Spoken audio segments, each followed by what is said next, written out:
Don't answer that, Wang Wenhee murmured, her scarlet nails tracing the dragon tattoo that coiled across Min Chan's shoulder. Blood still spattered his knuckles from the territorial war he'd just won, his phone vibrating insistently against the polished surface of his private booth in the underground casino. Amelia Reed's name illuminated the screen for the third time that night. Min Chan silenced it without hesitation.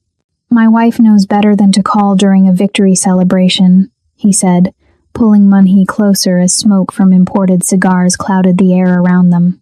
The casino floor below pulsed with neon lights red, gold, violet, each one representing a district of Seoul that now bowed to the Dragon Syndicate. The phone buzzed once more with a voicemail notification. Min Chan flipped it face down on the table next to his Glock.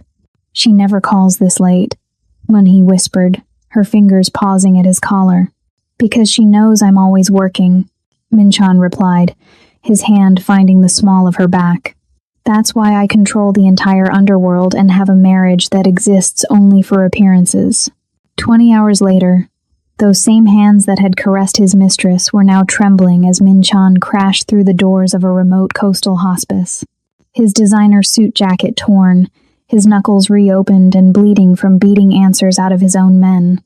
The doctor's words cut through him like a blade to the gut. Stage 4. Metastasized throughout her lymph nodes. She's been fighting this alone for 6 months. There's nothing more we can do. Amelia lay unconscious in the narrow hospital bed, her once vibrant frame now skeletal against the white sheets. Min Chan collapsed into the chair beside her, his criminal empire suddenly meaningless.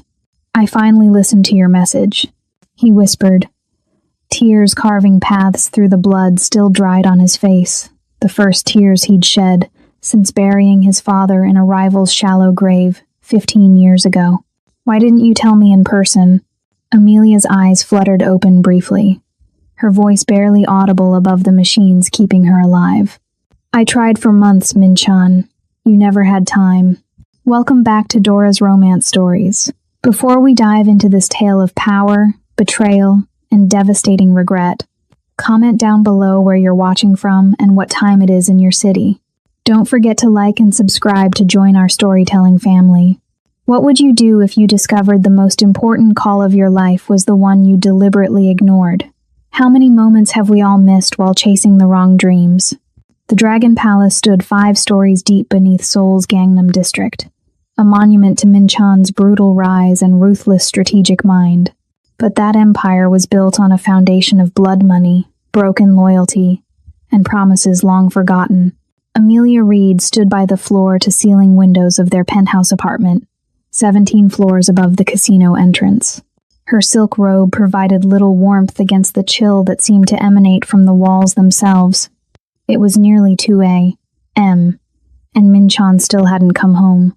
8 years. 8 years of marriage that had begun with passionate defiance against her family and slowly dissolved into 2 strangers sharing an address. One who saved lives as a trauma nurse, the other who took them without hesitation. Amelia pressed her hand against her chest, feeling the pain that had been growing there for months. Pain she had ignored until yesterday's doctor's appointment made ignoring it impossible.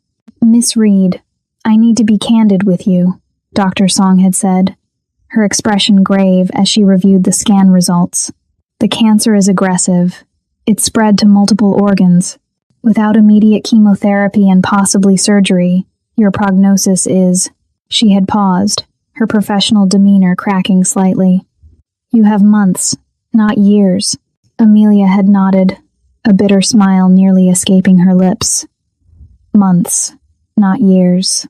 In her marriage to Min Chan, time was the only currency that mattered, and he had made it abundantly clear that his time was too valuable to waste on her. Is there someone who can support you through this? Dr. Song had asked. Your husband, perhaps? Family nearby? My husband runs a very demanding business, Amelia had replied, the practiced smile she'd perfected over 8 years sliding into place. But I'll make sure he knows. That had been yesterday. Amelia had tried to tell Min Chan 3 times since the appointment. Each time he had been on a call with his lieutenants, counting blood money with his accountants, or strategizing territory expansion. with Wang Munhee, his right-hand enforcer, who seemed to occupy more of his time and attention than his own wife. The first attempt had been at breakfast. Minchan had been cleaning his guns, cigarette burning in the ashtray beside him. "Minchan, I need to talk to you about something important," she'd said, sliding into the chair across from him. He'd glanced up briefly, checking the clip mechanism. "Can it wait? The Incheon crew is challenging our port access in 3 hours, and I need to prepare the response." The second attempt had been a text message. "We need to talk. It's urgent." His response had come 8 hours later, delivered by one of his subordinates. "In meetings all night. Tomorrow." The third attempt had been a dinner reservation at the small noodle shop where he'd first confessed his feelings 8 years ago, before the violence consumed everything. Minchan had sent Munhee to cancel 2 hours before. "Boss is handling a territorial dispute," Munhee had explained when she called, her voice dripping with false sympathy. "He'll make it up to you." Amelia had stopped feeling jealousy years ago. Jealousy required hope, and hope had died slowly over the years, suffocated by gunfire and indifference. The sound of the private elevator made her turn. Minchan stepped into their home at 2:47 a.m., his tailored black suit still immaculate despite the violence of the evening. At 38, he was everything the underground whispered about: ruthless, calculating, untouchable. Scars traced his jawline, tattoos crawled up his neck, and his eyes held the cold steel of a man who had killed before he turned 20. He had built the Dragon Syndicate from his father's small gambling operation into a criminal empire that controlled half of Seoul's underground, and it showed in every confident, dangerous step he took. Wang Munhee followed him in, her stilettos clicking on the marble floor.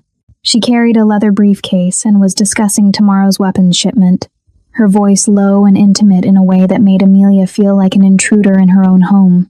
"The Busan suppliers dock at dawn," Munhee was saying, scrolling through encrypted messages on her phone. "The Yakuza expect a 20% cut for safe passage through their waters."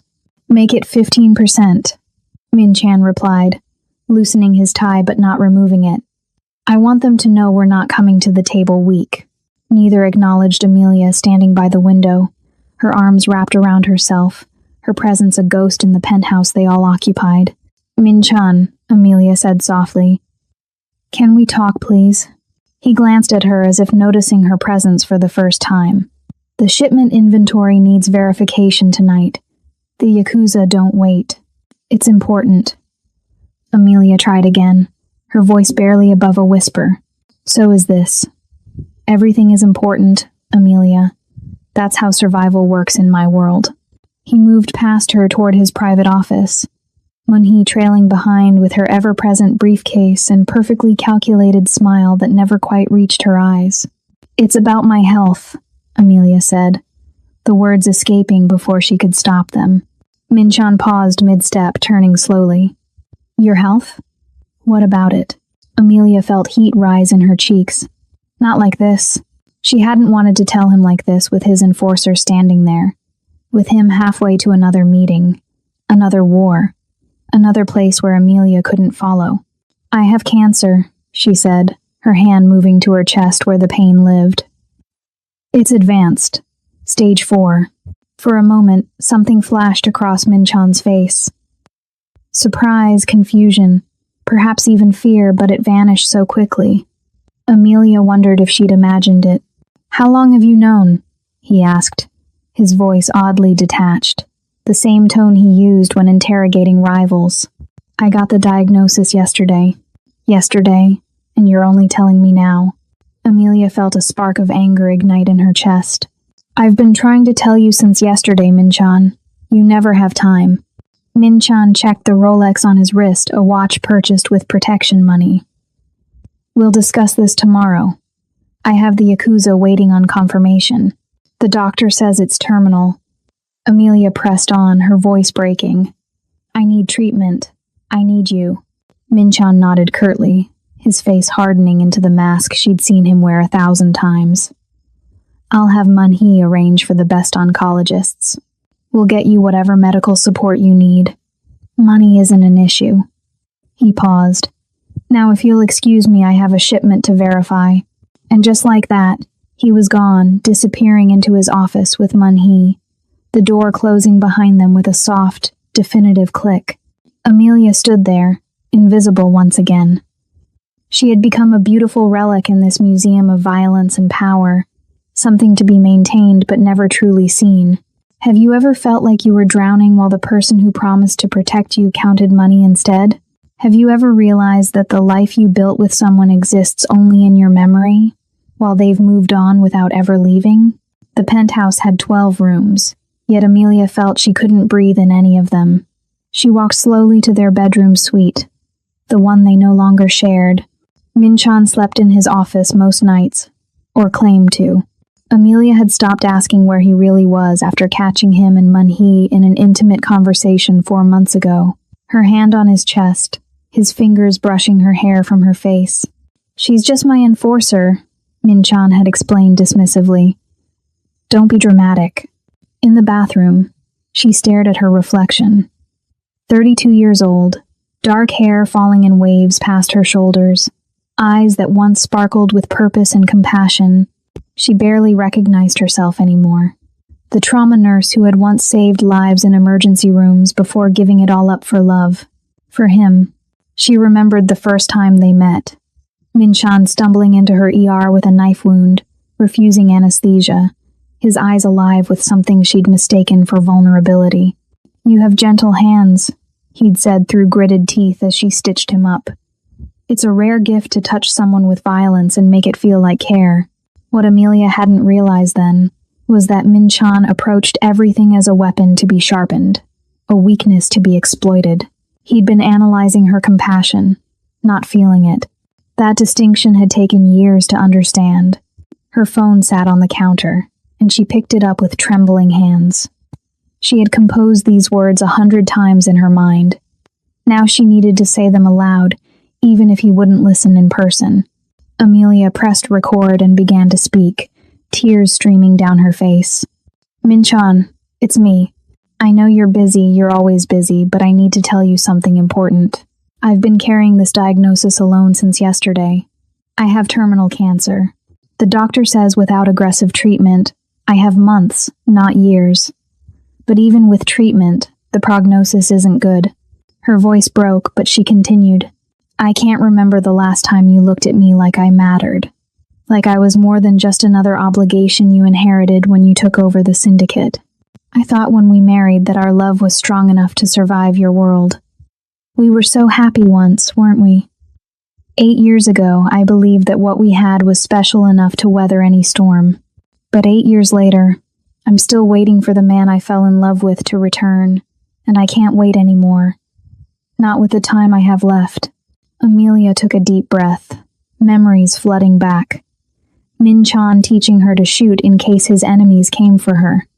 Min-chan surprising her with midnight drives along the coast.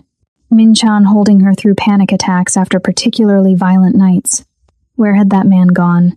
So I'm leaving for the coastal hospice in Gangwon province. By the time you hear this, if you ever do, I'll already be gone. I want to spend whatever time I have left where I can hear the ocean, and where I don't have to pretend the blood on your hands doesn't stain everything we touch. I'm taking the photo album from our wedding. I want to remember who you were before the Dragon Syndicate consumed the man I loved." She wiped her eyes. "Don't look for me, Min-chan. Not because I hate you, but because I need to find myself again.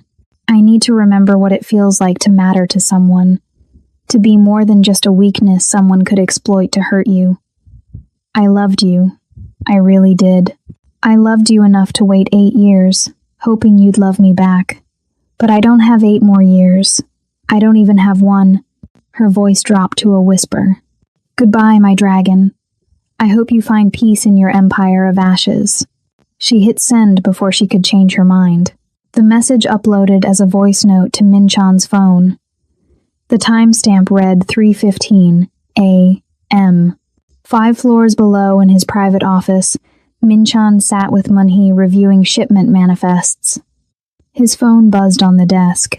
He saw Amelia's name flash on the screen, then another notification from his Incheon lieutenant layered over it. Without thinking, He swiped away all notifications. He didn't have time for whatever Amelia wanted to discuss. It could wait until morning. As Moon-hee leaned closer to point out a discrepancy in the weapon counts, her perfume enveloped him gunpowder and jasmine. Her hand brushed his, lingering a moment too long. Min-chan looked up at her, the tension between them palpable, dangerous. "We should finish the inventory," she whispered, but made no move to return to her seat. Min-chan knew he should stop what was about to happen. He thought fleetingly of Amelia upstairs, of the diagnosis she had shared, but those thoughts seemed distant, unreal compared to the immediate presence of Moon-hee, who understood his world, who spoke his language of violence and power moves, who never asked him to be anything other than what he was. "The inventory can wait," Min-chan said, reaching for her. Earlier that evening, the two of them had stood in front of Amelia as she revealed her terminal diagnosis. Now, in the shadowy confines of his office, they crossed a line that couldn't be uncrossed, their betrayal complete. Upstairs, unaware, Amelia packed a single duffel bag. Not the designer clothes Min-chan bought her to wear to syndicate gatherings, but simple things, jeans, sweaters, the nursing scrubs she'd kept hidden in the back of her closet like a secret identity. She had been saving money for 2 years, small amounts from the household account that she had quietly moved into a separate fund. Money laundered so many times it was clean. Enough to disappear, enough to die with dignity. She placed her wedding ring on the nightstand beside a framed photo from their wedding day. They had looked so dangerously happy then, so full of reckless promise. Min-chan smiling down at her as if she were the only person in the world worth protecting. When had that gaze turned cold? At 4:22 a.m., the penthouse was silent. Min-chan was still in his office, Moon-hee having finally left an hour earlier, adjusting her clothing as she stepped into the elevator. Amelia walked down the hallway one last time, pausing outside his door. She could hear him on an encrypted call, his voice sharp and lethal, commanding foot soldiers across the city. "The projected territory expansion exceeds our initial estimates by 3 districts," Min-chan was saying. "I want us aggressive on this. Double our presence in Itaewon." For a moment, her hand hovered over the door handle. Should she try one more time? One final attempt to make him see her, hear her, choose her? Amelia lowered her hand. He wouldn't hear her now. He never had. She didn't say goodbye in person. She knew if she saw his face, those cold, beautiful eyes, she might lose her courage. The service elevator took her down to the underground garage where a taxi waited, engine running quietly. She had arranged everything carefully, making sure no one would know she was leaving until it was too late to stop her. As the car pulled away from the building that had been her prison disguised as protection, Amelia didn't look back. She had finally learned what Min-chan had always known. Sometimes the only way to survive is to disappear before the violence catches up to you. The Dragon Syndicate's most valuable treasure had just walked out the door, and the dragon didn't even notice she was gone. The Dragon Palace's VIP lounge reeked of expensive whiskey and gunpowder. Min-chan raised his glass as his lieutenants roared their approval, the crystal tumbler catching the neon lights that pulsed through the underground casino like a heartbeat. 3 districts. He'd claimed 3 entire districts in a single night, and the bodies of the Iron Fist Triad's leadership were still cooling in a warehouse by the Han River. "To the dragon!" Wang Moon-hee's voice cut through the chaos, her scarlet dress clinging to her curves as she moved through the crowd of tattooed enforcers and stone-faced killers. She poured aged scotch into Min-chan's glass, her fingers lingering against his as she handed it back. "Seoul bows to you now, boss. The entire Southern Territory is ours." Min-chan downed the whiskey in one swallow, feeling the burn chase away the adrenaline that still thrummed through his veins. Blood spattered his shirt, cuffs not his own. Never his own. The violence had been surgical, precise, exactly as he'd planned it. Park Min-chan didn't leave loose ends. His phone vibrated on the leather booth beside his Glock. Amelia Reed's name illuminated the screen. Her photo from their wedding day smiling up at him back when she still looked at him like he was her hero instead of her warden. "Don't." Mun-hee murmured, sliding into the booth beside him. Her hand covered his phone, fingers splayed across his wife's face. Not tonight. Tonight is about victory. Min-chan hesitated, his thumb hovering over the screen. Amelia never called this late. She knew better. She understood the rules of his world. You don't interrupt the dragon when he's feeding. She's probably nagging about some charity event, Mun-hee continued, her voice honeyed with false sympathy. She leaned closer, her lips near his ear. You've given her everything, Min-chan. A penthouse, security, more money than she could spend in 3 lifetimes. What more could she possibly want? The phone stopped vibrating. One missed call. Around them, his men celebrated with prostitutes and gambling chips, their loyalty purchased with the blood he'd spilled tonight. The air was thick with cigar smoke and the promise of power. This was his kingdom, built from nothing but his father's gambling debts and his own ruthless ambition. Every scar on his body was a lesson learned. Every tattoo was a territory claimed. The phone buzzed again. Amelia's name. Again. Mun-hee's hand slid to his thigh, her nails dragging against the fabric of his pants. She doesn't understand you like I do. She doesn't understand what it takes to build an empire. Her other hand reached across him, fingers dancing over his phone screen. Let me handle this. Before Min-chan could respond, Mun-hee swiped away the notification with practiced ease. Then another. She held down the power button until the screen went dark completely. There, she whispered, her lips curving into a smile as she tucked the phone into his jacket pocket, her hand lingering over his heart. Now nothing can ruin your victory. You've earned this celebration, boss. Your wife can wait until morning. After all, she poured him another drink, her eyes locked on his. Isn't that what wives are supposed to do? Wait? Min-chan accepted the glass, watching his men toast to his name. Mun-hee was right. Amelia could wait. She always did. He didn't know that 17 floors above him, his wife was packing a bag with trembling hands, her wedding ring already abandoned on their nightstand. Amelia's hands shook as she held the phone to her lips, the bathroom mirror reflecting a woman she barely recognized. The pain in her chest had spread to her bones now, a constant reminder that time was a luxury she no longer possessed. She pressed record. Min-chan, it's me. Her voice cracked immediately, tears already streaming down her face. I know you're busy celebrating. You're always busy, always building, always conquering. But I need you to hear this, even if you never listen. She paused, struggling to breathe through the weight, crushing her lungs, the cancer, the grief, the 8 years of slowly disappearing. I got the diagnosis 2 days ago. Terminal cancer. Stage 4. The doctor says I have months without treatment, maybe a year with it. But I can't do this anymore, Min-chan. I can't fight this disease while fighting for scraps of your attention. She wiped her eyes with the back of her hand. I've been trying to tell you, but you never have time. You had time to plan 3 territorial wars this month, time to count money with Mun-hee until dawn, but not 5 minutes to hear that your wife is dying. Her voice hardened, anger finally surfacing through the sorrow.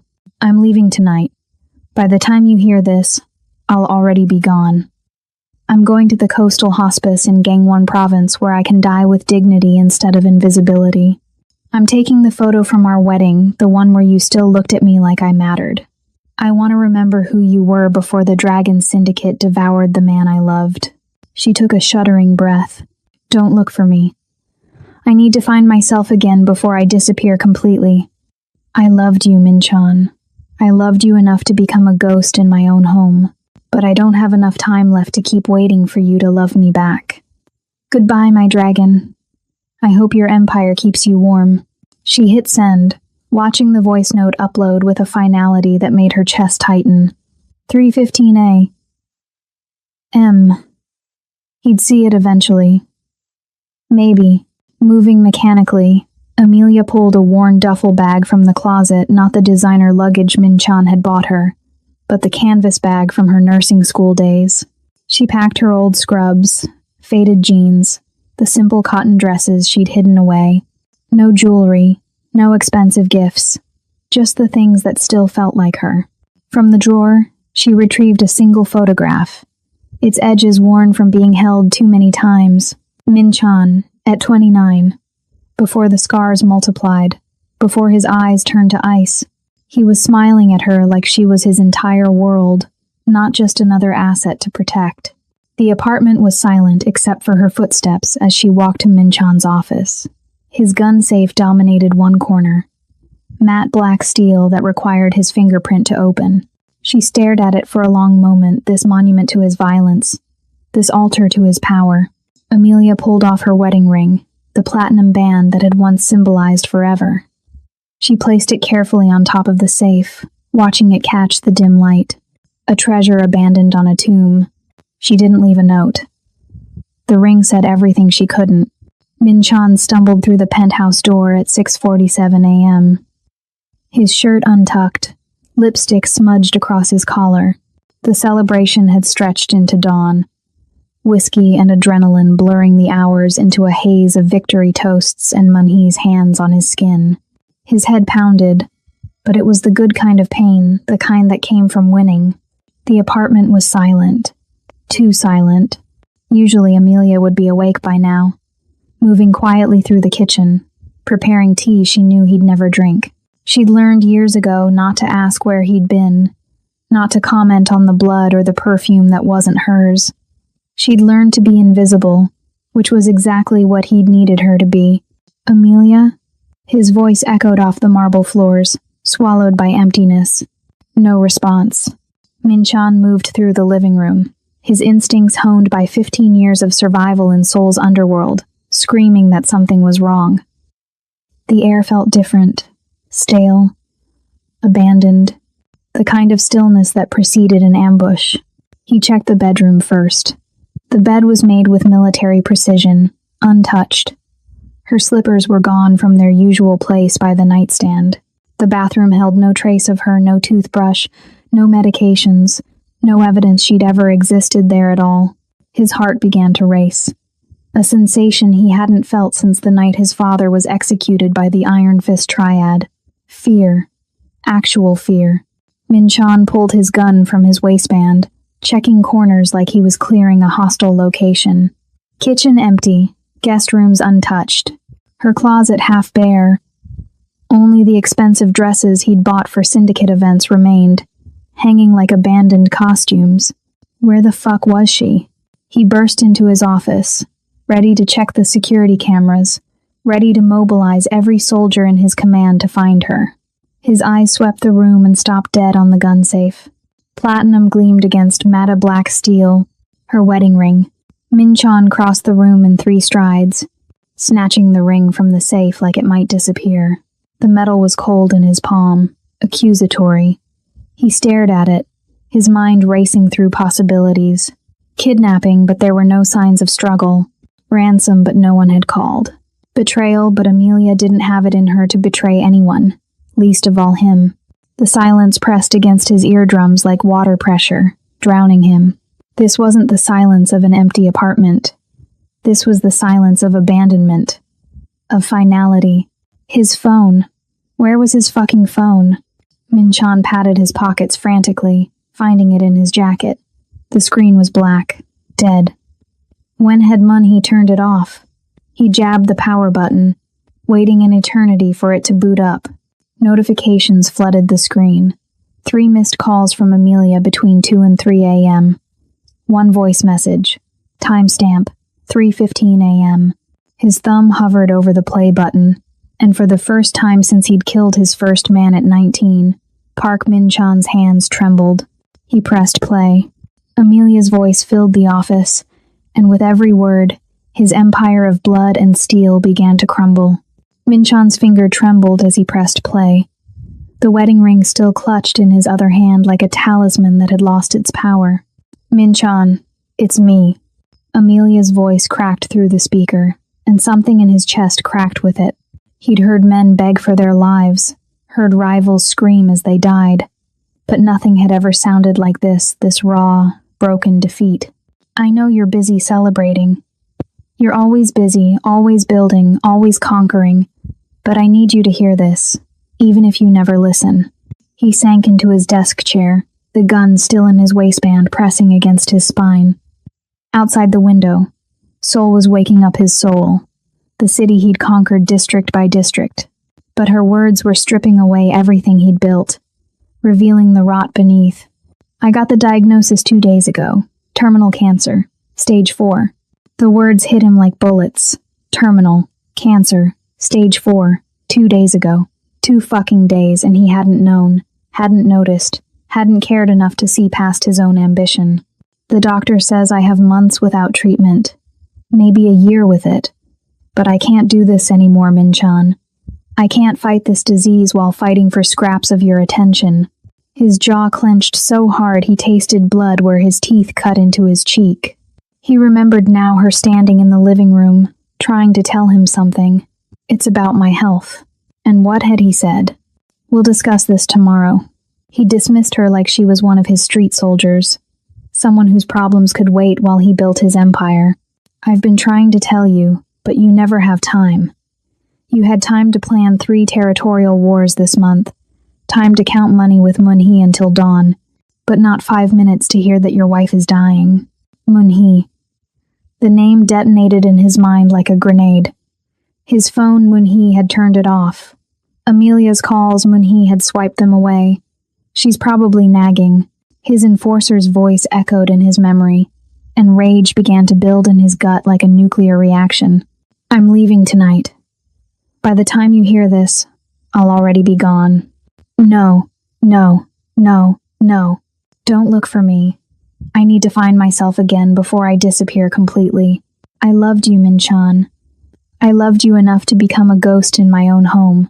But I don't have enough time left to keep waiting for you to love me back." The voice message ended with a soft click, and Min-chan sat in the deafening silence of his office, staring at the wedding ring in his palm. He'd built an empire on fear and violence. He'd crushed every enemy who dared challenge him. He'd turned Soul's underworld into his personal kingdom, and while he'd been busy being a dragon, he'd let his wife die alone. Min-chan is about to realize his mistake, but it might be too late. If you believe you should never take your loved ones for granted, like this video. Comment, "Time is precious," if you're not siding with Min-chan's negligence. The wedding ring clattered against the desk as Min-chan stood, his face contorting with a fury that had nothing to do with territory or power. This rage was different. This rage was grief wearing a monster's face. And someone was going to pay. Min-chan found Wang Moon-hee in the Dragon Palace's counting room, surrounded by stacks of cash from last night's victory. She looked up as he entered, her smile predatory and confident. She thought she'd won something. She thought she'd secured her place at his side by eliminating the competition.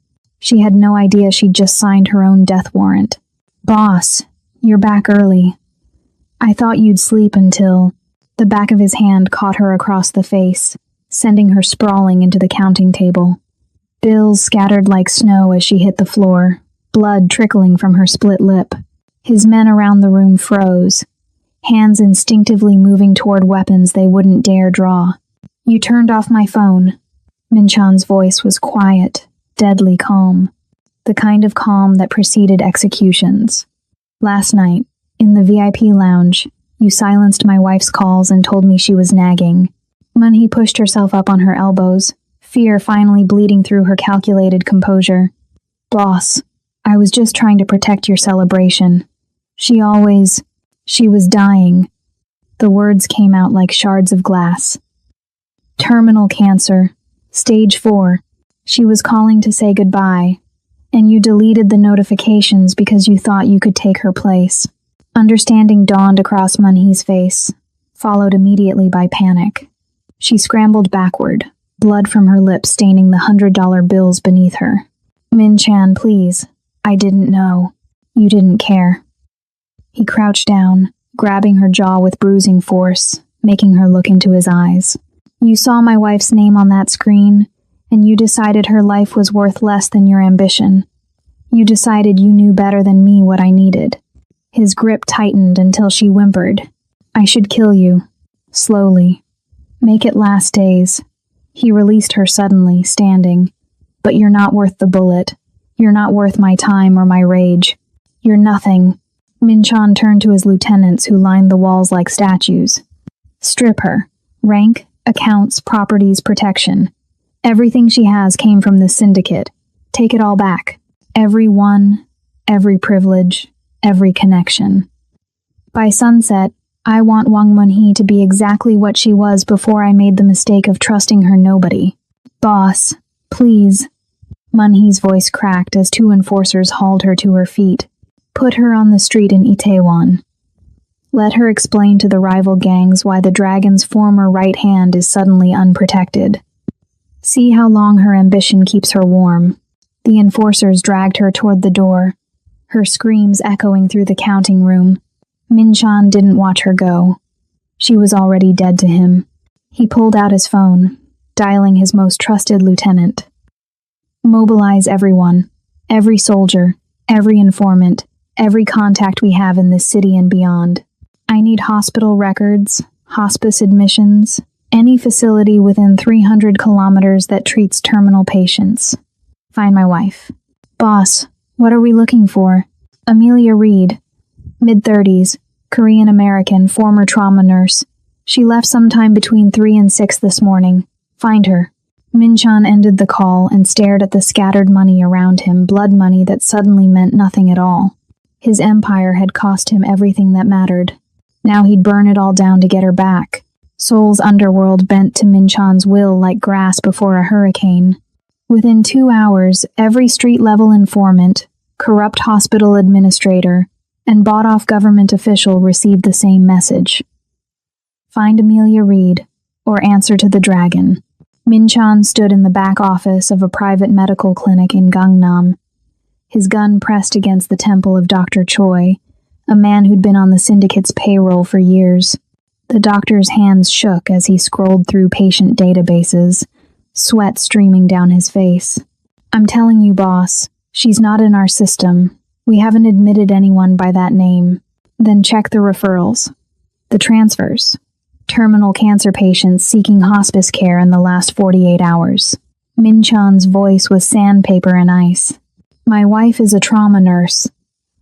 She'd know which facilities accept patients without family notification. Think. Dr. Choi's fingers flew across the keyboard, pulling up records that would have landed him in prison if anyone outside this room knew they existed. There's a coastal hospice in Gangwon Province. Sunset Haven. They specialize in end-of-life care and have a strict privacy policy. They don't report admissions to anyone, not even family members, if the patient requests confidentiality.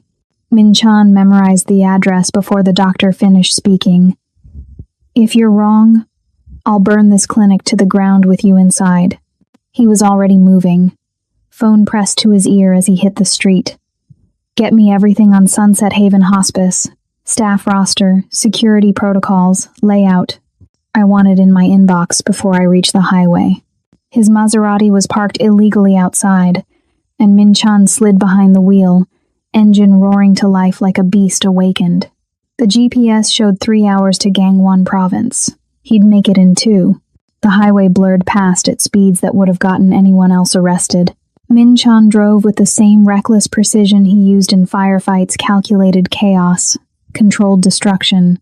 His phone rang constantly. Lieutenants reporting dead ends, informants confirming suspicions, corrupt officials trading information for continued protection. Boss, we confirmed a Jane Doe admission at Sunset Haven 18 hours ago. Korean-American female, mid-30s, no family listed. They're not confirming identity, but the timeline matches. It's her. Minchan cut across 3 lanes of traffic, ignoring the blaring horns. Tell everyone to stand down. This isn't a siege. I go in alone. Boss, we should send advanced security. I said alone. He ended the call. The city gave way to countryside, concrete towers replaced by mountains and ocean views. Minchan's knuckles were white on the steering wheel, Amelia's voice message playing on repeat in his mind. I loved you enough to become a ghost in my own home. How many nights had he walked past her, too busy counting money and planning wars to notice she was fading. How many times had she tried to reach him while he was reaching for power instead? The Maserati's speedometer kissed 200 kilometers per hour as the coast appeared on the horizon. Sunset Haven sat on a cliff overlooking the East Sea, a modest building that looked more like a bed and breakfast than a place where people went to die. Minchon pulled into the gravel parking lot, gravel spraying beneath his tires. He'd fought his way to the top of Seoul's underworld. Now he was about to fight for the only thing that had ever truly mattered. The hospice nurse barely had time to protest before Minchon was past her, his eyes scanning room numbers with the same intensity he'd used to clear enemy territory. Room 7, Jane Doe. The door was partially open, afternoon sunlight streaming through sheer curtains that swayed in the ocean breeze. He pushed it open slowly, and the world stopped. Amelia sat in a chair by the window, her back to him, wrapped in a simple cotton robe that swallowed her frame.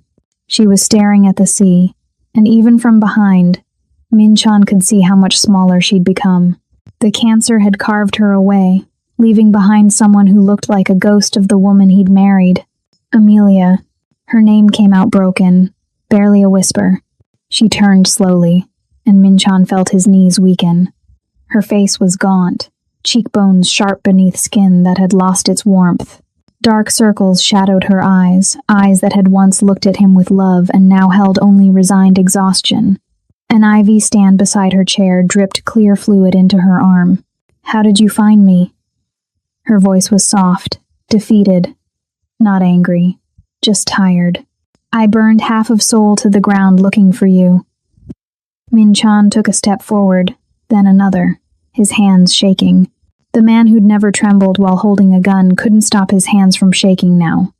"Amelia, You listened to the voice note." It wasn't a question. "Not until this morning. Munhee turned off my phone. She deleted your calls. I didn't know." The excuses died in his throat because they were exactly that. Excuses. "I should have known. I should have seen you. I should have fucking paid attention." Amelia turned back to the window, dismissing him the way he'd dismissed her 1,000 times. "You found me. Now what?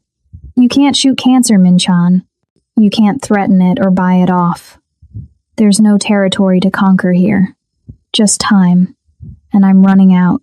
Minchon crossed the room and dropped to his knees in front of her chair. The dragon of Seoul, the man who'd built an empire on violence and fear, collapsed at the feet of the woman he'd destroyed through neglect. "I'm sorry." The words came out strangled, foreign in his mouth. "I'm so fucking sorry, Amelia.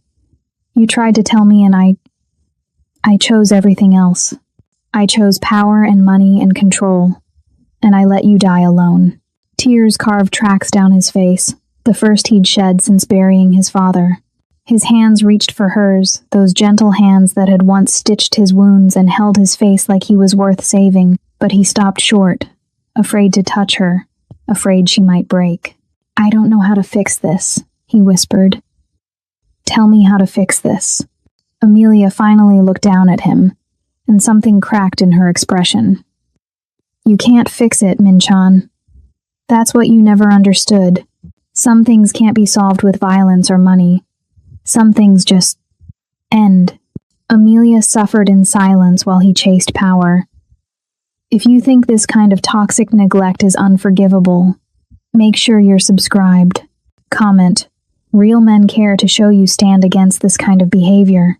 She reached out with trembling fingers and touched his face, her thumb brushing away his tears. "But you're here now," she said softly. "That's something." Minchon didn't return to Seoul. Not that night, not the next morning, not when his lieutenants called in a panic about territory disputes and power vacuums. He let every call go to voicemail, his phone eventually dying on the windowsill where he'd abandoned it. The hospice staff learned quickly not to question the tattooed man who'd taken up permanent residence in room 7. He paid them in cash enough to fund the entire facility for a year and asked only one thing in return: let him stay.